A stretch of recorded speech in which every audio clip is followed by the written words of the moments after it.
Oh wait, oh wait, oh wait. Oh wait, oh wait, oh wait. Oh wait, Oh wait. oh wait, oh wait, oh wait. Oh wait, oh wait.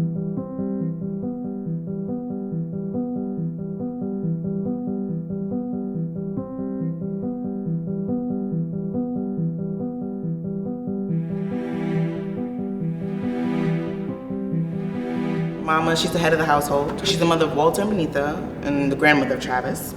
Ruth is her daughter-in-law. They're getting $10,000 because of her husband has passed. He had money from his, I guess, his union. And she buys a house in this white neighborhood, Clybourne Park.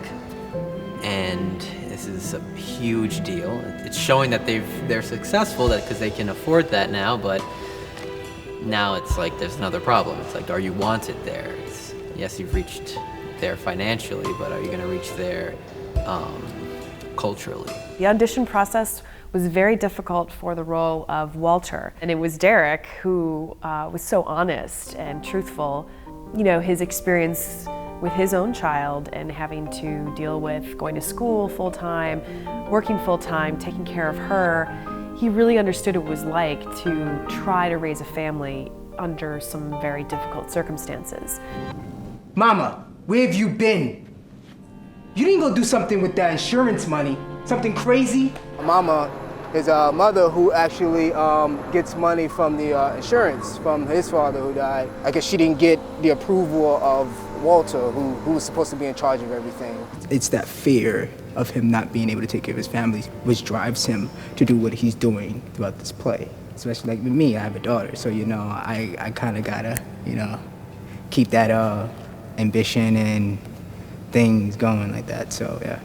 I wish you'd say how deep down inside you think I done the right thing. Mama is a little over a middle-aged woman, and she's a very determined woman. She is a very fearless woman. Mama is a hard role too, to play age, to play the depth of what she's experiencing, and the care that she wants for her family. That's really hard stuff. And TYRA nailed it. Walter Lee, it makes a difference in a man when he can walk on floors that belong to him. She wants to buy a house for her family, but her son wants to invest in a liquor store. But she doesn't want, just like liquor store. Wife, you're not gonna do that with the money. Well, what you think your grandmama gonna do with that money? I don't know, Grandmama. She went out and she bought you a house. I played Ruth Younger. She's the wife of Walter Lee, and she tries her very best to keep the family together. Clybourne Park? Mama, there ain't no colored people living in Clybourne Park. Well, I guess it's gonna be some now. Mama, she brought in the news that she bought a house and they're living in Clybourne Park, which is a neighborhood where there's a lot of white people, and they kind of sort of get like these warnings of, oh, don't move here, it's a very bad place, you're not wanted here. I am from the Clybourne Park Improvement Association. It's hard to play this character that is kind of the bad guy in the scene who comes in and wants the family to move away and, you know, negotiating this deal. But we had to do some research onto thinking, you know, who is this guy underneath it all? And why would he come and say these things to this family to get them to move? And what kind of pressures was he under? He's just, well, he's racist. There's that. But he's the guy who comes to the younger home to tell them that they cannot, basically that they should not, or that they don't want them in Clybourne Park. That for the happiness of those concerned, that our Negro families are happier when they live in their own communities. This, friends, is the welcoming committee. I play Benita, and she's an interesting character. Her attitude is like, I'm the smartest one in the household. Benita, that role, she's very famous. There's that wonderful monologue that she has about what she's, you know, fighting against and what she wants to become. It's kind of the quintessential African-American female monologue. As college students, how do you guys relate to Benita? She feels like if she can be a doctor and graduate college, that's a success within itself. She is that enlightened one, that one that sees the way out, the one that sees, all right, Black people can do this, Black people are great, Black people are this, and they're not seeing it. Regardless of what goes on in the house, I'm still following my dream. So I have a goal that I'm gonna meet. Historically, this story is true, Chicago, Detroit, New York, other cities, what if a brave family never did that? I wouldn't be sitting at this table with you right now. If you were really living in this circumstance, would you guys, because you would move there? Having a good neighborhood with good neighbors and good people, those aren't good neighbors. So you got to take that into consideration. It's not a good neighborhood for them because those people are not good neighbors to them. So they are bad neighbors.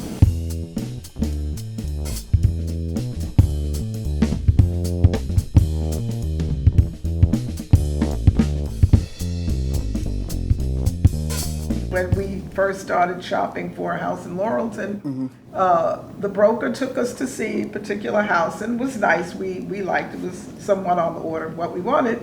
And we put a deposit that day. Well, that evening when we got home, the broker called and said that he had gotten a call from the seller that they had a meeting after we left. The neighbors had a meeting at the seller's house after we left, and told her that she had better not sell that house to a black family. And they were very adamant about it, and so she became frightened, really. And she called the broker and said that she changed her mind. She didn't want to sell the house to us because it made her neighbors angry and so forth. On the right of Merrick Boulevard were stucco houses, one family, nice stucco houses. But seemingly the people that lived in those houses were very adamant against blacks moving in. They were threatening people. And a few blacks that moved in, they had like little small fire bombs and whatnot thrown in their yard. I did not experience that, but that's right on the opposite side of Merrick Boulevard. And they would put notes and signs in front of their house and whatnot, you know, like nigger, get out, and that kind of a thing. How can you go about going against your entire community just because you want to live there, knowing that they're gonna treat you like shit? Why go through that? It's not fair to Travis. Why go through that when you have kids? The house is messed up. I'm gonna go buy this house in a neighborhood that we're clearly not accepted in. Why would you do that? Like, why? Like, who would do that? You know what I mean? Like, not saying that it's okay, but it's like some things you just have to face. Like, okay, wherever they, it's just like that neighborhood is just not for you. Wasn't there no other houses nowhere? Them houses they put up for colors, way out, seem to cost twice as much as the other houses. I did the best I could. Somebody has to do it, but it just chooses who wants to take that punch in the face. If I have a dream, you're not gonna tell me that if I have the possibility to achieve it, I'm not gonna go and do it because I'm scared of something. Especially when I've grown from generation to generations of my people fighting for what we believe in. Should they accept defeat? Exactly. Is that gonna promote change? What if they're the family that does that? What if they're the ones that are going to be in history that are like, oh, they moved there and then it was a progressive thing? In this play, we don't really know what's going to happen until very close to the end, when Linder comes back again, and we're all waiting to find out how Walter's going to react. When it gets like that in life, you just got to do something different. You just got to push on out and do something bigger. Some of them, halfway through would say, I'm gonna take the money. But then when we got to the end of the play, many of them changed their mind and said, you know what, no. This is what's more important is standing our ground, that we deserve equality, we deserve to be in this neighborhood, we have the money, why can't we be here? And so I think it really brought up some personal things inside of them. Some people go through things so the next generation won't have to go through it. So sometimes I would see if they was to move into the house, that will be them building a bridge. Sometimes you have, if you up for it, then Right. If you're not built for that, then it's not for you. Someone else can do it, but somebody has to do it. This is my daughter. And she makes the 6th generation of our family in this country. And we all thought about your offer. Good. And we decided to move into our house. Because my father earned it for us, brick by brick. My mind was set that when I'm ready to buy a house, that's where I'm going. And I did. And so we bought a beautiful English tutor. At that time, our family may have been maybe, I will just say, the 10th Black family in Laurelton.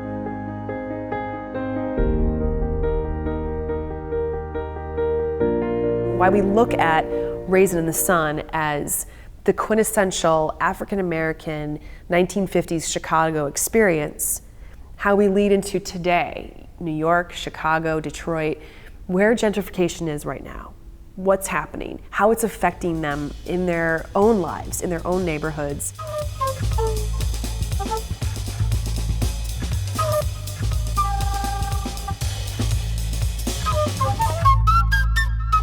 We're in Bed-Stuy, Brooklyn, New York. This is one of the most gentrified areas in Brooklyn right now. I grew up here, I lived here for about 18 years. In this area, it's the financial problems that are moving people out, not really fears, you know? People can't afford it anymore, so they're going. And the people who can afford it are coming.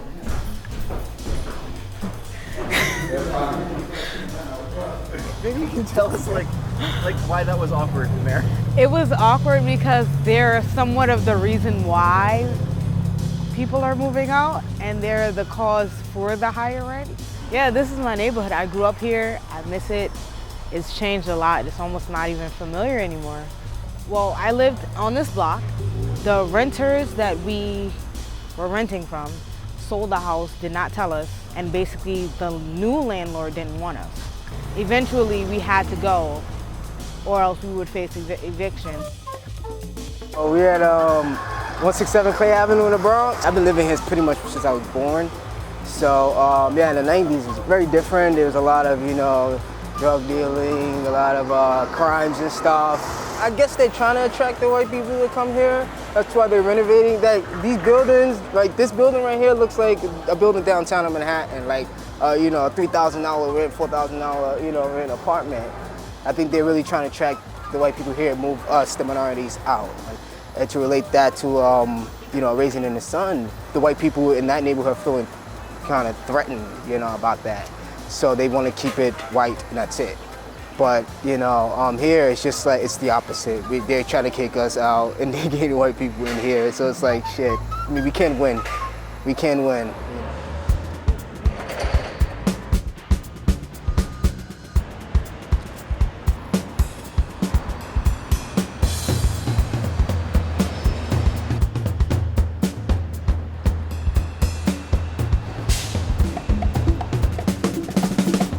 I come out here like maybe once a week, twice a week.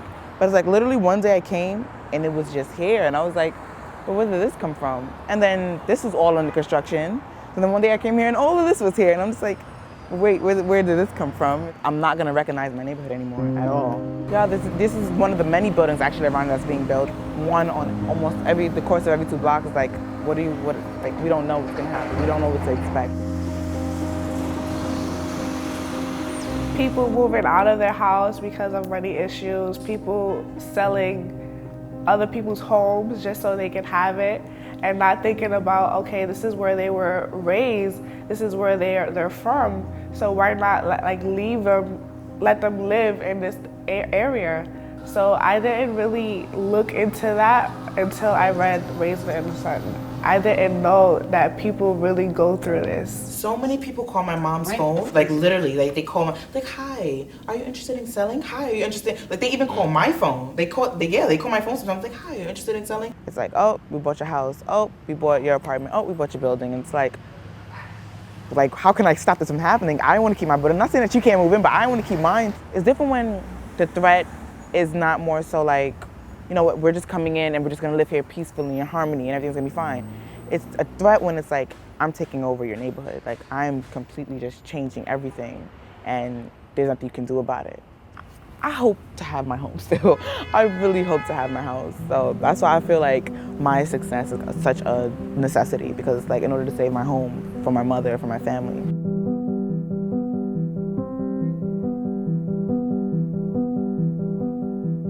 My best girlfriend, Elizabeth Maglero, she was my Italian best girlfriend. And we were best friends at school. And she asked me to come home with her one day. And when we got to her house, her grandmother says, oh, but she can't come in the house. You know, I can't come in the house. So the grandmother knew she had no control over who the friends were at school. But you don't bring them home. That's a completely different thing. You know, but little children, they learn from the adults. And I guess whatever she had heard at home, you know, that, you know, colored kids, as they were called then, you know, they were not to be a part of what was for white kids. I feel like racism never is going to go away. It's always going to be around because we still have parents teaching their kids about racism to be, oh, don't play with that kid because of this. Don't play with that kid because, you know, he's darker than you and such like, you know, that. So that's still going on. Growing up, I didn't really see racism. I didn't see race. I didn't see the differences in that until I actually went to school in Manhattan. And then that's when I started seeing more white people, and I started seeing more differences and people separating each other because of those things. Like in the play, Linder is the face of that, and I think now it's kind of faceless. There isn't you don't see the person that telling you, yo, you can't live here because you're this color, you're this. They just kind of neatly put it in this is how much it costs for you.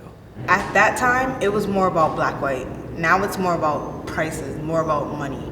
So if you can afford it and you're an African-American family and a white family can't afford it, I'm gonna take the African-American family. So it's it's not really race anymore, but it's mostly financial.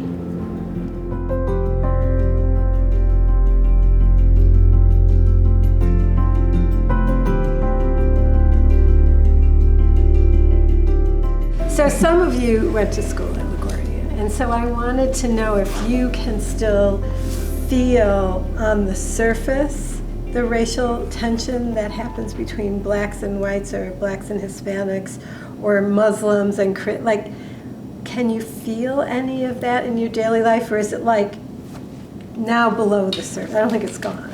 When I got here to LaGuardia, this is the most diverse place I've ever seen in my life. Yeah, definitely. This is the most diversity I've ever seen. I've met people from literally everywhere. Yeah. I'm like, you're from where? What part of the map is that? I'm getting used to multicultural environment, so I don't see it yet.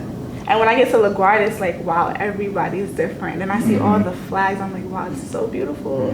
You know, I wish a lot of the schools in Brooklyn were like that because it was mostly African-American Hispanics. I'm like, why can't we get a little bit of mixture? Exactly. I saw the flags. First thing I saw was the flags. I was like, oh, that's nice, it's cool school. And then I just saw Indians hanging out with African-Americans, African-Americans hanging out with Hispanics. Everyone was just cohesive. Everyone was just together. It was just oh, okay. And if they were kind of segregated, it was because of a language barrier or something like that. It wasn't because, oh, I don't know you. It wasn't oh, I don't, it was more it was a legit, because we couldn't communicate, you know, or we would do a smile, but LaGuardia is definitely one of the most diverse schools I've ever been to. So now I have to say for the film, I didn't pay you to say this. It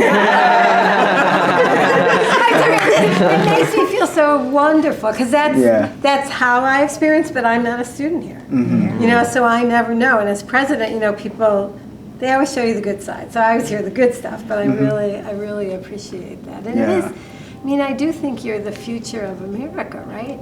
This college is the future. It's not the past, it's the future. So hopefully there's forward movement. And that's the cool thing about LaGuardia students, is that they come in with this amazing amount of depth, life experience, adversity, and channeling it in the right situation. This kind of work of going to a play like Raisin in the Sun and comparing it to what's happening today, it empowers the students to not only see that history matters, but also to see that I'm a part of this. They play a big part in what's to come.